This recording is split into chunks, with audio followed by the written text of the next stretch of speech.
Hey guys, welcome back to the channel, welcome back to Activa engine rebuild. इसको dismantle कैसे किया था वो तो शो नहीं किया, बट इसको असेंबल कैसे कर रहे हैं वो जरूर शो करेंगे। So without wasting much time, let's get started. But उससे पहले बात करते हैं इस वीडियो के स्पॉन्सर की, जो कि है CarPM bike scanner. So basically CarPM bike scanner की हेल्प से आप अपनी बाइक को प्रॉपर्ली स्कैन कर सकते हैं, उसके कोड्स हैं उनको डायग्नोज कर सकते हैं, रीसेट कर सकते हैं, सर्विस रीसेट कर सकते हैं, एंड साथ ही साथ जो लाइव डेटा है बाइक का उसको भी आप एक्सेस कर सकते हैं। एंड इन्होंने पहले के कंपैरिजन में अपनी जो प्राइसिंग है उसमें भी काफी चेंजेस करे हैं, काफी अग्रेसिव कर दी है प्राइसिंग। एंड साथ ही साथ अभी इनकी चल रही है धनतेरस सेल, जिसमें आपको इनके सारे प्रोडक्ट्स के ऊपर 15% का डिस्काउंट देखने को मिलेगा। So do check it out, link जो है वो डिस्क्रिप्शन में मिल जाएगा। एंड अभी back to the video. Alright, so scooter का जो इंजन है उसमें आपको सबसे पहले जो लेफ्ट क्रैंक केस है उसको प्रेप करना पड़ता है, तो इसको हमने अच्छे से क्लीन कर लिया है। एंड अभी इसमें यहाँ पर ये जो आपको स्लॉट दिख रहा है, इसके अंदर से जो टाइमिंग चेन है उसको पास थ्रू करना है। एंड उसके बाद जो टाइमिंग चेन है उसको, इसका ये वाला जो होल है उसके चारों तरफ कुछ इस तरीके से प्लेस करके जो क्रैंक केस है उसको सीधा प्लेस कर देना है, कुछ इस तरीके से। ऑलराइट, सो उसके बाद जो क्रैंकशाफ्ट है उसको अच्छे से लुब्रिकेट करने के बाद में हमें ये वाली जो गियर है, जो कि टाइमिंग चेन जिसके ऊपर राइड करती है, उसको इस साइड रखते हुए इंस्टॉल करना है। एंड जो स्कूटर्स की क्रैंकशाफ्ट्स हैं उनका जो लुब्रिकेशन का तरीका है वो भी थोड़ा अलग आता है, तो आपको इनको लुब्रिकेट करते टाइम वो चीज़ भी माइंड में रखनी है। और क्रैंकशाफ्ट को इंस्टॉल करने के लिए आपको इसको जस्ट पुश करना है, टैप करने की ज़रूरत नहीं है। और क्रैंकशाफ्ट को इंस्टॉल करते टाइम मेक श्योर करें कि जो टाइमिंग चेन है वो जो क्रैंकशाफ्ट में टाइमिंग चेन के लिए स्प्रोकेट बना हुआ है उसमें अच्छे से कुछ इस तरीके से लग जाए। उसके बाद इस साइज़ की 2 डाउल्स लगानी है, तो एक तो यहाँ पर पहले से लगी हुई है एंड सेकेंड वन यहाँ पर लगेगी कुछ इस तरीके से। उसके बाद जो दूसरी साइड का क्रैंक केस है उसको सबसे पहले प्रेप करते हैं एंड उसके बाद इंस्टॉल करेंगे। तो सबसे पहले तो इसका ये वाला जो सेक्शन है जहाँ पर क्रैंकशाफ्ट का बैरिंग लगेगा उसको मैंने लुब्रिकेट कर लिया है। साथ ही साथ यहाँ पर एक ऑयल सील लगती है उसको भी मैंने लुब्रिकेट कर लिया है।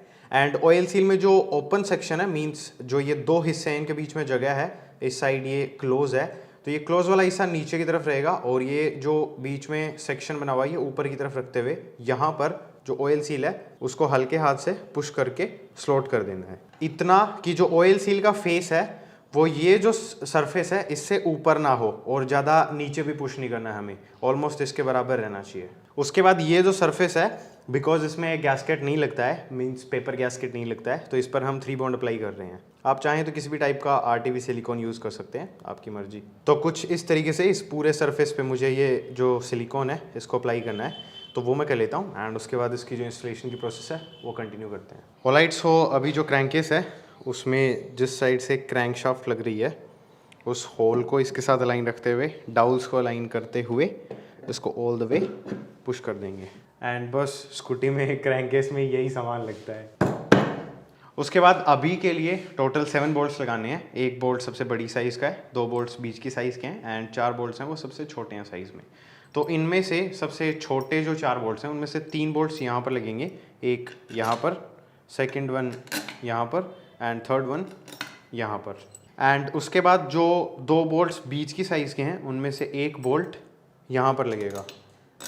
उसके बाद सबसे लंबा वाला बोल्ट यहाँ पर लगेगा एंड एक बोल्ट जो बीच की साइज़ का है वो यहाँ पर लगेगा एंड एक छोटा बोल्ट है वो यहाँ पर लगेगा। एंड अभी इन सारे बोल्ट्स को क्रिस क्रॉस पैटर्न में टाइट कर देते हैं।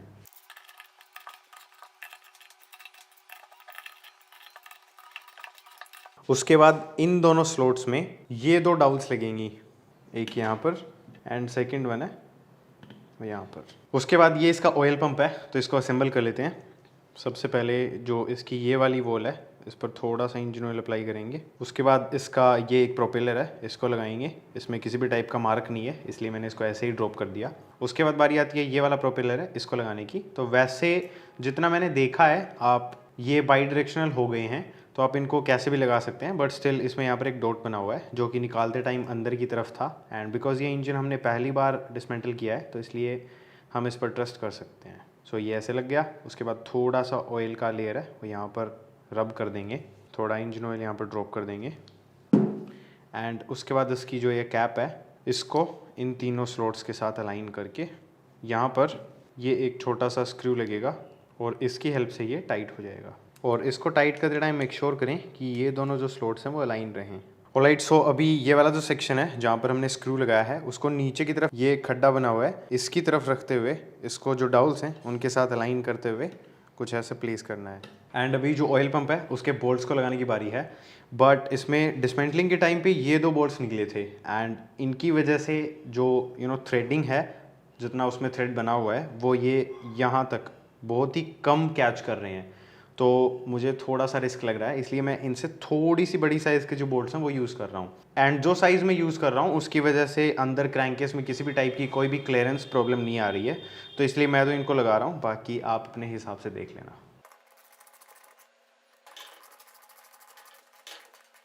एंड अभी इंस्टॉल करते हैं जो ऑयल पंप की ड्राइव गियर है उसको।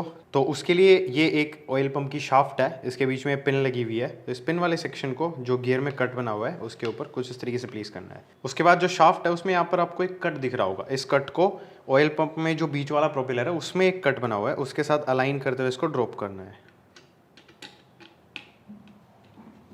थोड़ा सा रोटेट करके देखते हैं क्रैंक शाफ्ट को एंड इट्स फाइन। तो अभी लगाएंगे इसकी प्लेट को। तो सबसे पहले इसमें ओरिंग लगती है, उस ओरिंग को अच्छे से ऑल द वे लुब्रिकेट कर लेते हैं एंड उसके बाद इस ओरिंग को ये वाला जो स्लॉट है इसके ऊपर कुछ इस तरीके से प्लेस करना है। एंड ऐसा करने के बाद में इसको यहाँ पर कुछ इस तरीके से प्लेस करना है कि इसके दोनों स्लॉट्स यहाँ पर अलाइन हो जाएं और ये जो 2 होल्स हैं ये नीचे की तरफ रहें।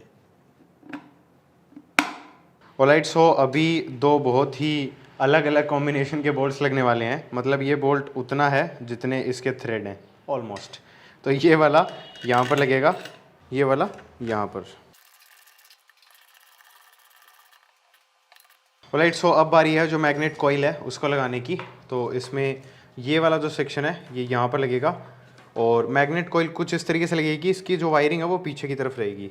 सो बेसिकली जो मैग्नेट कॉइल है उसकी जो वायरिंग है वो कुछ इस तरीके से आएगी। यहाँ पर इनके लिए कट्स वगैरह बने हुए हैं, तो एक बेंड तो यहाँ पर लगेगा एंड सेकेंड बेंड है वो यहाँ पर इसको टक करके कुछ इस तरीके से लगेगा। एंड उसके बाद ये जो 2 होल्स हैं इनके लिए जो क्रैंकेस है उसमें 2 होल्स बने हुए हैं, उनके साथ इनको अलाइन करना है। साथ ही साथ जो CPS सेंसर है, क्रैंक पोजीशन सेंसर, उसकी जो केबल है वो कुछ इस तरीके से यहाँ से आ रखी है।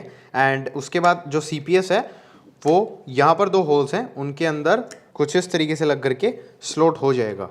एंड अभी सबसे पहले जो CPS है उसको टाइट कर देते हैं। तो उसके लिए ये एक क्लैंप है, ये कुछ इस पोजीशन में लगेगा कि ये जो प्लेट है ये नीचे की साइड रहे, जिससे कि ये जो केबल है इसको होल्ड कर सके। एंड फिर लगेंगे इसके 2 8 मिलीमीटर के बोल्ट्स। तो सबसे पहले इन दोनों को टाइट कर लेते हैं। एंड अभी यहाँ पर वायरिंग को स्टॉप करने के लिए एक प्लेट लगानी है जो कि कुछ इस तरीके की दिखती है एंड इसमें एक 5 मिलीमीटर का एलन बोल्ट लगेगा। तो इसको कुछ इस तरीके से होल्ड करके टाइट कर देना है। उसके बाद ये 2 8 मिलीमीटर के बोल्ट्स लगाने हैं, एक यहाँ पर एंड एक यहाँ पर, और इनको टाइट करना है। उसके बाद बारी आती है जो मैग्नेट है उसको इंस्टॉल करने की। तो मैग्नेट में ये वाला हिस्सा अंदर की तरफ रहेगा एंड जो क्रैंकशाफ्ट है उसमें यहाँ पर एक वुडरफ की लगती है जो कि इसकी निकल ही नहीं रही थी, तो हमने इसको फोर्स नहीं किया। अगर यहाँ पर वो नहीं हो तो आपको उसको प्लेस करना है, अदरवाइज जो मैग्नेट है उसमें जो स्लॉट बना हुआ है उसको जो वुडरफ की है उसके साथ अलाइन करते हुए इसको इंस्टॉल कर देना है। उसके बाद सबसे पहले एक वॉशर को प्लेस करेंगे एंड फिर इसका जो नट है उसको टाइट करना है। एंड जो मैग्नेट है उसको होल्ड करने के लिए एक यूनिवर्सल मैग्नेट होल्डर आता है, तो उसकी हेल्प ले रहा हूँ मैं। एंड अभी ये जो 14 मिलीमीटर का नट है इसको टाइट करना है। ऑलराइट, सो अभी इसका फ़ैन लगाना है, बट उससे पहले जो मैग्नेट है उसको टॉप डेड सेंटर पर लेके आते हैं। तो इसमें यहाँ पर एक स्लॉट बना हुआ है जिसको यहाँ पर ये जो लाइन है इसके पैरेलल रखेंगे। तो अभी जो क्रैंक है वो टॉप पोजीशन पर है, तो अगर यहाँ पर पिस्टन होता तो वो भी टॉप डेड सेंटर पर होता। सो इसका मार्क हो गया। अब इस पोजीशन में हमें जो फैन है उसको ये वाला जो एरो है इसके साथ यहाँ पर जो एरो है उसको मैच करना है, बिकॉज हम फैन से अगर TDC फाइंड आउट करेंगे तो यहाँ पर करेंगे, और अगर मैग्नेट से करना है तो अभी मैंने बताया वहां से करेंगे। सो इसके तीनों होल्स को यहाँ पर प्लेस करना है एंड जब मैग्नेट TDC पर आ रहा है उस मार्किंग में, तभी जो हमारा फैन है वो इस मार्किंग पे TDC पर आ रहा है, विच मीन्स कि ये स्लॉट परफेक्ट है। अभी हम इन तीनों बोल्ट्स को टाइट कर सकते हैं। एंड अभी इसके 3 बोल्ट्स हैं उनको लगाते हैं। तो इन पे थोड़ा सा थ्रेड लॉकर यूज़ किया मैंने। एंड अभी बारी है एक साइड की जो टाइमिंग चेन की गाइड है उसको लगाने का। एंड अभी इसमें ये वाला जो सेक्शन है इसको अंदर की तरफ रखेंगे और ये वाला जो सेक्शन है इसको बाहर की तरफ रखते हुए जो स्लॉट है इस स्लॉट से ये वाला जो होल है इसके बराबर लेकर के आना है। उसके बाद इसका 8 मिलीमीटर का एलन बोल्ट लगाना है जो कि कुछ इस तरीके का दिखता है। इसमें यहाँ पर एक ओरिंग है, मेक श्योर ये अपनी पोजीशन पर हो। एंड उसके बाद इसको यहाँ पर कुछ इस तरीके से लगा करके जो इसका थ्रेड है उसके साथ इसको अलाइन करके टाइट कर देंगे। एंड टाइट करने से पहले इसकी जो ओरिंग है उसको अच्छे से लुब्रिकेट कर लेना है। अभी जो क्रैंकशाफ्ट है उसमें ये वाला जो सेक्शन है इसको लुब्रिकेट करते हैं। एंड इसका ये जो आउटर सरफेस दिख रहा है इसको भी अच्छे से लुब्रिकेट करना है। उसके बाद जो ऑयल सील हम यहाँ पर इंस्टॉल कर रहे हैं उसको भी मेक श्योर लुब्रिकेट कर लें। एंड अभी इसको यहाँ पर कुछ इस तरीके से बहुत ही केयरफुली स्लाइड करके इंस्टॉल करना है। उसके बाद जो ऑयल सील है उसकी एक स्टॉपर प्लेट आती है उसको लगाना है। तो इसके दोनों होल्स हैं उनको मैच करते हुए लगाना है इसको। एंड उसके बाद इसके दो 10 मिलीमीटर के बोल्ट्स हैं उनको दोनों स्लॉट्स में लगा करके टाइट कर देना है। अभी बारी आती है दो डाउल्स हैं उनको लगाने की जो कि दोनों इस साइड वाले जो ये स्टड्स हैं इनमें यहाँ पर जो स्लॉट्स हैं उनमें लगेंगी, एक यहाँ पर एंड सेकंड वन यहाँ पर।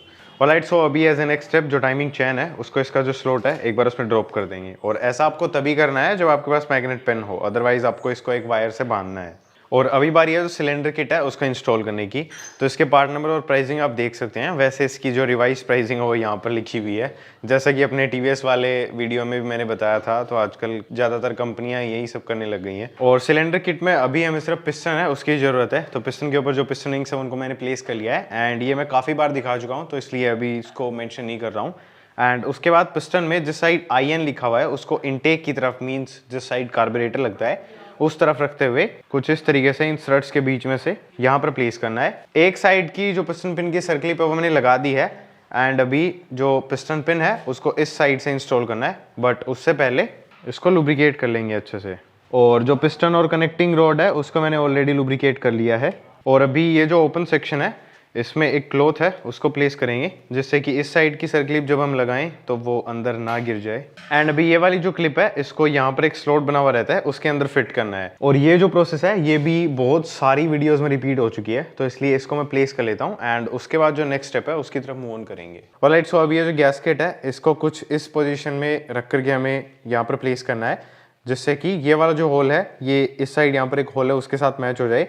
एंड यहाँ पर ये जो होल है ये नीचे की साइड एक होल है उसके साथ मैच हो जाए। तो इसके जो स्टड्स हैं उनके साथ इन होल्स को अलाइन करते हुए जो इसकी येलो साइड है उसको ऊपर रखते हुए प्लेस करेंगे।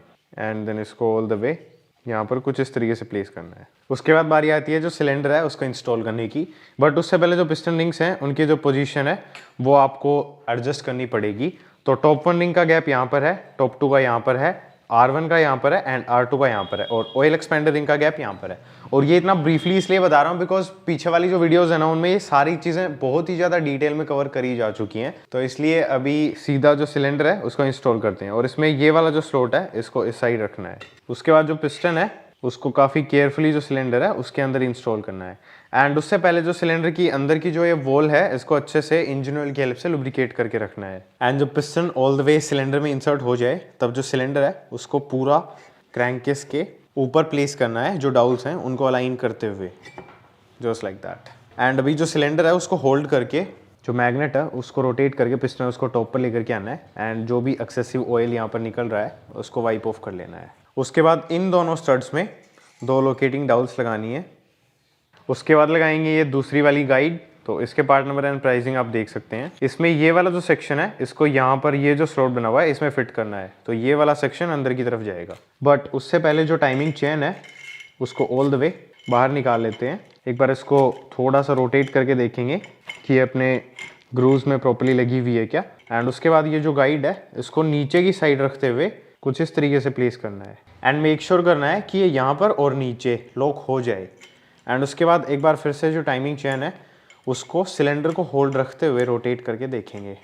अभी टाइमिंग चेन है उसको फिर से ड्रॉप कर देते हैं थोड़ा सा। यहाँ पर प्लेस करते हैं जो हेड गैस्केट है उसको कुछ इस तरीके से। हेड गैस्केट में डायरेक्शन आप यहाँ से चेक कर सकते हैं।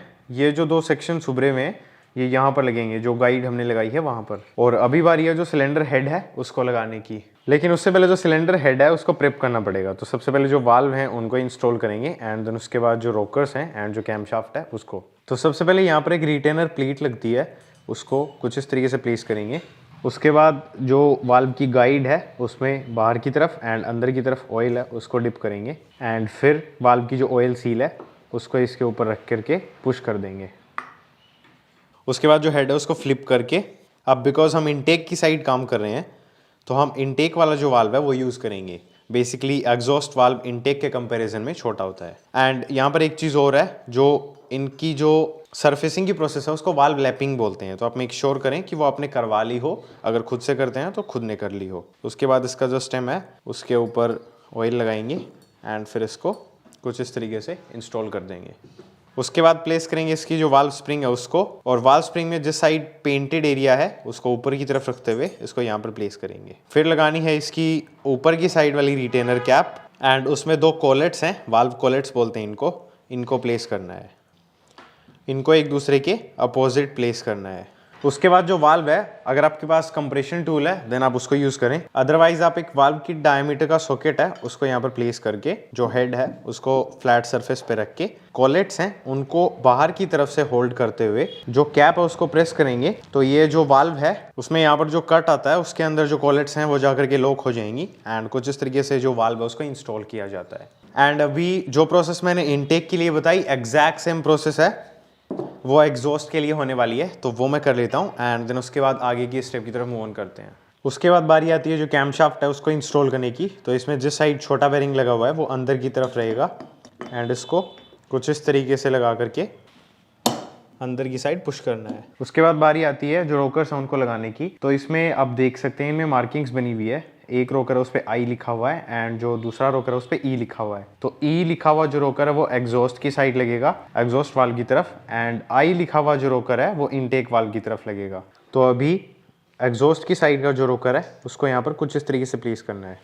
उसके बाद बारी है रोकर शाफ्ट्स हैं उनको लगाने की। तो ये दोनों आइडेंटिकल हैं, किसी को भी आप किसी भी साइड लगा सकते हैं। बस इनमें एक चीज ध्यान रखनी है कि इनमें एक साइड होलो है और उसमें थ्रेड्स बने हुए हैं जो कि इनको निकालते टाइम हमें हेल्प करती है। तो जिस साइड थ्रेड्स हैं उसको बाहर की तरफ रखना है एंड कुछ इस तरीके से लुब्रिकेट करके इसको ऑल द वे इंसर्ट कर देना है and same process intake side होगी।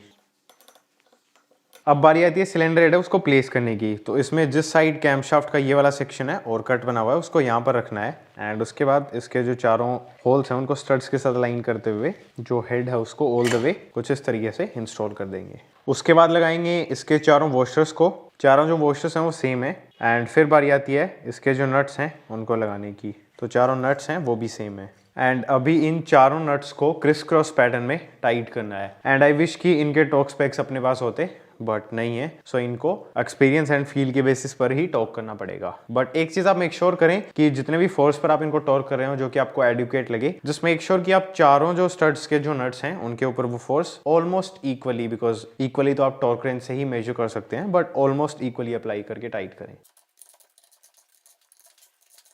अब बारी है टीडीसी है उसको फाइंड आउट करने की। तो इसमें 2 मेथड्स जैसे कि मैंने पहले डिस्कस किया था, तो अभी ब्रीफली बता देता हूँ। बेसिकली यहाँ पर ये मार्किंग है एंड जो मैग्नेट है उसमें यहाँ पर मार्किंग है।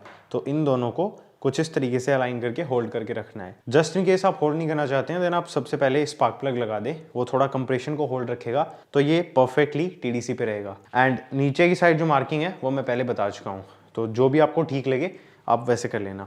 एंड उसके बाद आप मेक श्योर करें कि जो कैमशाफ्ट है उसमें ये जो हल्का सा एक उभरा हुआ सेक्शन है ये ऊपर की तरफ ही रहे। अगर ये नीचे की साइड है देन आपको इसको ऊपर की तरफ लेकर के आना है। उसके बाद ये हमारा स्प्रोकेट है एंड इसमें KWP लिखा हुआ है उसको ऊपर की तरफ रखेंगे। एंड ये जो पैरेलल लाइन है ये जो सरफेस है इसके पैरेलल एक इमेजिनरी लाइन हमें इमेजिन करके उसके बराबर में रखना है। सो बेसिकली जो कैमशाफ्ट है उसको कुछ इस तरीके से लगाना है। And piston top dead centre पे है वो हमने देख ही लिया है मैग्नेट की हेल्प से। तो अभी जो स्प्रोकेट है उसको लगाते हैं एंड उससे पहले हमें लगाना है एक वॉशर एंड एक 10 मिलीमीटर का बोल्ट जो कि कैमशाफ्ट है उसको उसकी जो पोजीशन है वहां पर लॉक रखने में हेल्प करते हैं। ऑलराइट, सो ये है परफेक्ट टाइमिंग। नीचे टॉप डेड सेंटर एंड यहाँ पर ये कुछ इस तरीके से। सो अभी इसके जो 2 8 मिलीमीटर के बोल्ट्स हैं उनको यहाँ पर लगा करके टाइट करना है एंड इनको काफी केयरफुली लगाना है बिकॉज ये नीचे भी गिर सकते हैं। तो सबसे पहले आप एक को लगा दें, हैंड टाइट करने के बाद थोड़ा सा मैग्नेट को रोटेट करके जो सेकंड वन है उसको भी लगा दें। उसके बाद मैग्नेट को होल्ड करके ये जो 8 मिलीमीटर के बोल्ट्स हैं इनको टाइट करना है, एंड इनको ज़्यादा टाइट ना करें अदरवाइज ये टूट जाएंगे, बट इसका मतलब ये भी नहीं है कि आप इनको बिल्कुल ही टाइट ना करें। So you have to find the balance. And अभी मैग्नेट की हेल्प से जो इंजन है उसको पूरा एक 360 डिग्री रोटेट करना है, एंड उसके बाद फिर से जो टीडीसी है उसको मैच करके देखना है। सो मैग्नेट पे टीडीसी है एंड यहाँ पर भी जो पोजीशन है वो परफेक्ट है। अभी लगाएंगे गैस्केट चैन एडजस्टर का। उसके बाद जो चैन एडजस्टर या चैन टेंशनर जो भी आप बोलना चाहें, उसमें इस साइड से एक फ्लैट स्क्रू ड्राइवर की हेल्प से इसको पूरा क्लॉकवाइज टाइट करके इस पोजीशन पर लॉक करना है, एंड उसके बाद इसको इसके होल्स हैं उनको अलाइन करते हुए यहाँ पर प्लेस करना है। ऑलराइट, सो अब बारी है इसके 2 बोल्ट्स हैं उनको लगाने की, एंड इसके जो बोल्ट्स थे वो डैमेज निकले थे, तो इसलिए इन दोनों के साथ इनको रिप्लेस किया जा रहा है। ये ऑलमोस्ट आइडेंटिकल हैं, so not a reason to worry. And अभी बारी है जो टेंशन है उसको रिलीज करने की। तो इसको हमने पूरा क्लॉकवाइज करके लॉक किया था, तो थोड़ा सा एंटी क्लॉकवाइज करके हम इसको छोड़ देंगे। तो ये चैन टेंशनर जो टाइमिंग चैन है उसको ऑटोमेटिकली टाइट कर देगा जितना सफिशिएंट होता है। एंड इसको एक बार फिर से रोटेट करके चेक कर लेते हैं। Everything is good. ये आ गया टीडीसी। टाइमिंग चैन की जो टेंशन है वो भी प्रॉपर है। ऑलराइट, सो अभी इसकी जो वाल्व क्लियरेंस है उसको एडजस्ट करना है, जो कि ऑलरेडी काफ़ी सारी वीडियोस में दिखाया जा चुका है, तो वो मैं कर लेता हूँ, एंड उसके बाद जो नेक्स्ट स्टेप है उसकी तरफ मूव ऑन करते हैं। ऑलराइट, सो वाल्व क्लियरेंस है वो एडजस्ट हो चुकी है, एंड जैसे कि आप देख सकते हैं इसका ये जो सरफेस है इसके ऊपर मैंने आरटीवी सिलिकॉन है वो भी अप्लाई कर दिया है। साथ ही साथ जो सिलेंडर हेड का कवर है उसके ऊपर जो इसका रबर गैस्केट लगता है उसको मैंने रिप्लेस कर दिया है, एंड इसमें भी नीचे की साइड थोड़ा सा आरटीवी सिलिकॉन यूज़ किया है। ऐसा इसलिए करना पड़ रहा है बिकॉज एक्टिवा में जो सिलेंडर हेड का कवर है उसमें ये वाला जो गैस्केट लगता है इसमें से ऑयल लीकेज की काफ़ी ज़्यादा प्रॉब्लम रहती है, तो इसलिए उसका यही सोल्यूशन है। ऑलराइट, सो अभी इसका ये वाला सेक्शन है इसको इस साइड रखते हुए कुछ इस तरीके से प्लेस करना है। उसके बाद इसका ये वाला जो बोल्ट है इसके बीच में एक गैस्केट लगता है, सो मेक श्योर वो आपने प्लेस कर रखा हो। एंड अगर आपको चाहिए कि यहाँ से भी ऑयल लीकेज की प्रॉब्लम ना हो तो आप इस पर भी थोड़ा सा आरटीवी सिलिकॉन यूज़ कर सकते हैं, एंड देन उसके बाद इसको लगा करके टाइट करना है। बट अभी के लिए इसको सिर्फ हैंड टाइट करना है बिकॉज इस साइड हमने अभी लगाया नहीं है। एंड अभी जो भी एक्सेसिव गैस्केट बाहर निकला है उसको क्लीन करना है, एंड उसके बाद जो चैन टेंशनर है उसकी जो कैप है उसको लगाना है। तो सबसे पहले इसकी ओरिंग, एंड उसके बाद इसका जो कैप स्क्रू है उसको लगा करके टाइट करना है।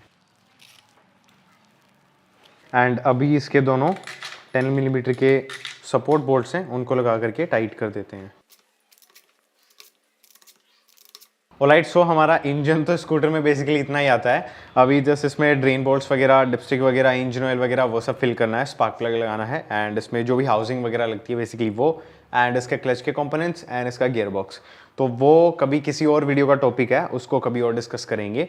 अभी के लिए इसका जो इंजन है वो बाकी का हम जल्दी से रेडी कर लेते हैं ऑफ द कैमरा, एंड इसको इंस्टॉल करके इसकी जो फर्स्ट स्टार्टअप वाली साउंड है वो मैं आप लोगों को सुनाता हूँ। Alright, so as you can see जो स्कूटी है वो पूरी असेंबल हो चुकी है, एंड अभी इसकी जो फर्स्ट स्टार्ट है वो आपको सुना देता हूँ। एंड मेरे को अभी थोड़ी जल्दी है, कहीं जाना है, तो आप इसकी स्टार्टिंग सुन लीजिए, एंड उसके बाद बाकी की जो बातें हैं वो नेक्स्ट फ्रेम में करेंगे।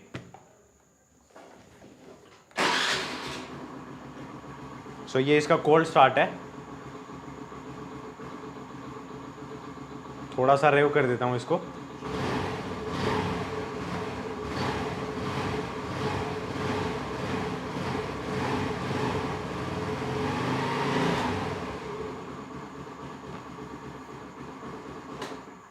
सो आई थिंक अगर जैसा मेरे को सुना है वैसा आपको भी सुना है, देन आप एग्री करेंगे कि जो आवाज़ है वो बहुत ही प्यारी है, एंड इसकी साउंड से तो इम्पॉसिबल है बताना कि इसका इंजन का कोई भी टाइप का वर्क है वो हुआ है या नहीं। Alright, so we are back, and अभी बात करते हैं एक्टिवा में टोटल खर्चा कितना हुआ है। तो एक्टिवा में अगेन इंजन के अलावा बहुत सारा काम हुआ है, but when it comes to engine only तो अकेला इंजन है वो आई थिंक 6000 से 8000 के बीच में रेडी हो गया था। उसके अलावा उसमें काफ़ी सारी चीज़ें डली हैं, काफ़ी सारा काम हुआ है, तो उनकी कॉस्टिंग है वो अलग है। साउंड आपने सुन ली है, एंड आई थिंक जो इंजन है स्पेसिफिकली उसके बारे में मैंने डिटेल में एक्सप्लेन कर दिया होगा। एंड रही बात गियरबॉक्स की एंड जो उसका सीवीटी ट्रांसमिशन है उसकी, तो वो सीवीटी तो मैंने कवर कर रखा है, गियरबॉक्स फिर कभी कवर कर देंगे, वैसे उसमें ज़्यादा कुछ है भी नहीं, but still I will do that, don't worry. So that's about this video guys. जो कारपीएम की सेल है उसको ज़रूर चेकआउट कर लेना, 15% डिस्काउंट मिल रहा है सारे प्रोडक्ट्स के ऊपर।